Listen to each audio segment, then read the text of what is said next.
আমার খবর। নমস্কার, আমার খবরে আপনাদের সকলকে স্বাগত। আজকের বিষয় ফের রাজস্ব। হ্যাঁ, তবে বলেছিলাম আগেই যে আমরা বালি নিয়ে করব, কারণ এর আগে যেটা করেছিলাম পাথর নিয়ে করার উদ্দেশ্য কী ছিল, যে মুখ্যমন্ত্রী মমতা বন্দ্যোপাধ্যায় 2রা জানুয়ারি রাজ্যের মুখ্যমন্ত্রী মমতা বন্দ্যোপাধ্যায় এবং তিনি রাজ্যের প্রশাসনিক প্রধান তার বক্তব্য এবং তিনি প্রশাসনিক বৈঠকে বীরভূমের জেলাশাসক এবং বীরভূম জেলার পুলিশ সুপারকে ধমক দেন। রাজ্যের মুখ্যমন্ত্রী মমতা বন্দ্যোপাধ্যায়ের রাগের কারণ আগেই বলেছি, রাজ্যের রাজস্ব। হ্যাঁ ঠিক, রাজ্যের রাজস্ব এবং রাজ্যের যে রাজস্ব আয় হয় বীরভূম জেলা থেকে, তা শুনলে একদম হতবাক হয়ে পড়বেন। মাসে কয়েকশো কোটি টাকা রাজস্ব আদায় হয় বীরভূম জেলা থেকে। রাজস্ব কোথা থেকে বেশি আদায় হয়? আদায় হয় বীরভূমের পাথর খাদান এবং বালি, এছাড়াও বিভিন্ন ধরনের ল্যান্ডের বিষয়, অর্থাৎ জমি জায়গার উপর। সেই রাজস্ব কিন্তু গত 2 বছরে যে পরিমাণে রাজস্ব জমা পড়তো রাজ্যের কোষাগারে, সেই রাজস্বর কিন্তু ঘাটতি পড়েছে। সেই ঘাটতির পরিমাণ কিন্তু প্রচুর পরিমাণের, একদম অর্ধেক বললে চলে। একটা ধরুন 100 টাকা, একটা রাজ্যের রাজস্ব 100 টাকা, সেই জায়গায় রাজস্ব 50 টাকায় নেমে এসছে। মানে বুঝতে পারছেন, শুধু টাকার হিসাবটা বললাম একটাই কারণে, মানে অর্ধেকটা বুঝতে পারবেন বলে। কয়েক হাজার কোটি টাকা, এবং এই রাজস্ব কিন্তু দিনের পর দিন প্রায় 2 বছর ধরে সেই রাজস্ব কিন্তু ফাঁকি পড়ছে। তবে এই রাজস্ব যাচ্ছে কোথায়? হ্যাঁ, এই রাজস্ব ব্যক্তিগত কয়েকজনের কাছেই যাচ্ছে। এর আগেও বেশ কিছু কথা আপনাদের সামনে তুলে ধরেছিলাম, অনেকের হয়তো খারাপ লাগতে পারে এবং অনেকে হয়তো মনোযোগ দিয়েও শুনেছেন। তবে বারবার একটাই কথা বলছি, রাজ্যের রাজস্ব কিন্তু দিনে দুপুরে লুট হচ্ছে। কয়েকশো কোটি টাকা দিনের পর দিন লুট হয়ে যাচ্ছে। রাজ্যের মুখ্যমন্ত্রী মমতা বন্দ্যোপাধ্যায় মোটামুটি সব তথ্যই ইতিমধ্যেই পেয়ে গেছেন। হঠাৎ এমন কি হলো যে বালি সবচেয়ে বেশি পাচার ওখানে হচ্ছে? গভর্নমেন্ট রেভিনিউ কেউ নিয়ে চলে যাবে আর তোমরা আঙুল গুটিয়ে বসে থাকবে, এটা আমি কিন্তু টলারেট করব না।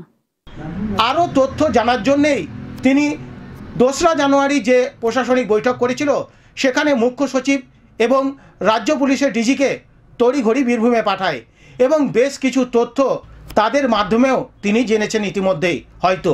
বালি পাচার, illegal mining, illegal filling of water bodies, এটাকে আমরা কোনোভাবেই বরদাস্ত করব না।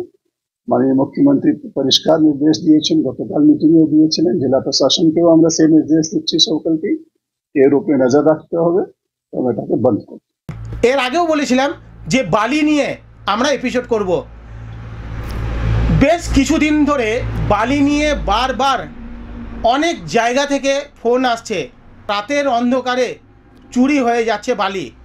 কিন্তু আশ্চর্যের বিষয় হলো, যারা গরিব মানুষ এবং যারা নিজেদের মেহনতে যারা বাড়ি করছে, তারা যখন বালি কিনতে যাচ্ছে, তাদের নাবিশ্বাস হয়ে উঠে পড়ছে বালি কেনার ক্ষেত্রে। কারণ 1 ট্রাক্টর বালি, যেখানে 70 থেকে 80 ফুট বালি, সেই বালির দাম প্রায় 3000 টাকার ছুঁই। একটা গরিব মানুষ, রাজ্য সরকারের তরফ থেকে যে বাড়িগুলি দেওয়া হচ্ছে, আবাস যোজনার যে বাড়িগুলি দেওয়া হচ্ছে, সেই আবাস যোজনার বাড়ি যারা তৈরি করছে তাদের কিন্তু নাজেহাল অবস্থা। কারণ 1,20,000 টাকা রাজ্য সরকারের পক্ষ থেকে দেওয়া হচ্ছে, সেই জায়গায় তাদের বাড়ি নির্মাণ করতে গিয়ে বালি কেনার সময় তাদের নাজেহাল অবস্থা হয়ে পড়ছে। 1,20,000 টাকায় কীভাবে বাড়ি তৈরি করবে, এত বালির দাম দিয়ে তারা ভেবে উঠতে পারছে না। আমরা বেশ কিছু জনের সঙ্গে কথা বলেছিলাম যারা বালির ব্যবসা করেন দীর্ঘদিন ধরে। তারা বলছেন যে আমরা সরকারি যে নিয়ম, এই যে বারবার বলছি কেন যে রাজ্যের রাজস্ব কোটি কোটি টাকা, কিছুজন নিজেদের স্বার্থে নিজেরাই খেয়ে নিচ্ছে। হ্যাঁ, এই যে বালি দীর্ঘদিন ধরে বীরভূম জেলার বিভিন্ন প্রান্তে যে বালি সরকারিভাবে তোলা নিষিদ্ধ, তা সত্ত্বেও কিন্তু লরির পর লরি বালি পাচার হয়ে যাচ্ছে এবং কোটি কোটি টাকা বেশ কিছু অসাধু ব্যবসায়ী তারা কিন্তু নিজের পকেটে ভরছে। এটাতে কোনো রাজ্যের রাজস্ব আয় হচ্ছে না বা রাজ্যের কোষাগারে যাচ্ছে না। এটাতেই আমাদের প্রশ্ন, যদি এই দিনের পর দিন বিভিন্ন জায়গা থেকে আমাদের কাছে ফোন আসে যে বালি চুরি হচ্ছে, প্রশাসনের কাছে কি ফোন যাচ্ছে না? প্রশাসন কি জানতে পারছে না? এই বালি চুরি নিয়ে যে এপিসোড করব বলেছিলাম, ইতিমধ্যেই কাল রাত্রে 12টা নাগাদ বীরভূমের জেলা শাসক বালি চুরি রুখতে বালির ঘাটে গিয়ে পরিদর্শন করেন এবং বিভিন্ন জায়গায় পরিদর্শন করার পর বেশ কয়েকটা ট্রাক আটক করেছে এবং বেশ কিছু মেশিনারি আটক করেছে। তার মানে এটাতেই শিলমোহর, এই যে আটক করা এবং তিনি গেছেন, বালি তাহলে তোলার কাজ চলছে এবং অবৈধভাবে বালি তোলার কাজ চলছে। এই বালি তোলার ক্ষেত্রে সরকার কোনো রাজস্ব আয় পাচ্ছে না। এর ফলেই রাজ্যের মুখ্যমন্ত্রী মমতা বন্দ্যোপাধ্যায় কিন্তু ক্ষুব্ধ হয়েছেন, কারণ এই রাজস্ব থেকে রাজ্যের বিভিন্ন খাতে যে উন্নয়ন কাজগুলি হয় সেই কাজগুলি কিন্তু থমকে যাচ্ছে এবং রাজ্যের মুখ্যমন্ত্রী মমতা বন্দ্যোপাধ্যায় প্রচুর প্রকল্প ঘোষণা করেছে। এই রাজস্ব আয় হবে তবেই সেই প্রকল্পগুলি চালানো সম্ভব হবে বলে জানেন মুখ্যমন্ত্রী মমতা বন্দ্যোপাধ্যায়। তাই তো তিনি তড়িঘড়ি রাজ্যের মুখ্য সচিব এবং রাজ্য পুলিশের ডিজিকে বীরভূমে পাঠিয়েছেন। হ্যাঁ, এমনইভাবে বিভিন্ন তথ্য কিন্তু রাজ্যের মুখ্যমন্ত্রীর কাছে ইতিমধ্যেই জমা পড়েছে। 2রা জানুয়ারি মুখ্যমন্ত্রী মমতা বন্দ্যোপাধ্যায়ের ধমকের পর নড়ে চড়ে বসেছে বীরভূম জেলা প্রশাসন।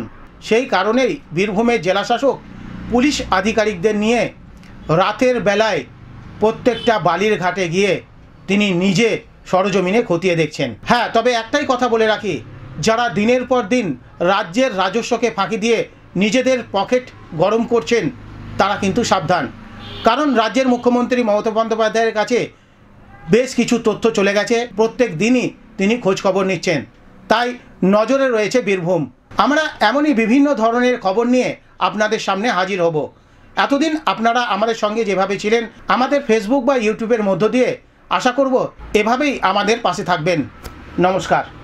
শান্তিনিকেতন গোয়ালপাড়া তালতর রোডে তৈরি হয়েছে অত্যাধুনিক পরিষেবা সম্পন্ন একটি ইংরেজি মাধ্যম স্কুল, কলেজ গুরুকুল শান্তিনিকেতন। স্কুলে রয়েছে smart classroom, activity based learning, NEET ও আইআইটি জেইই প্রস্তুতি, অলিম্পিয়াডের প্রস্তুতি, ইনডোর স্টেডিয়াম এবং ট্রেন্ড ফ্যাকাল্টিজ। নার্সারি থেকে দ্বাদশ শ্রেণী পর্যন্ত ভর্তি চলছে। বিস্তারিত জানতে যোগাযোগ করুন 9609039000 এই নম্বরে।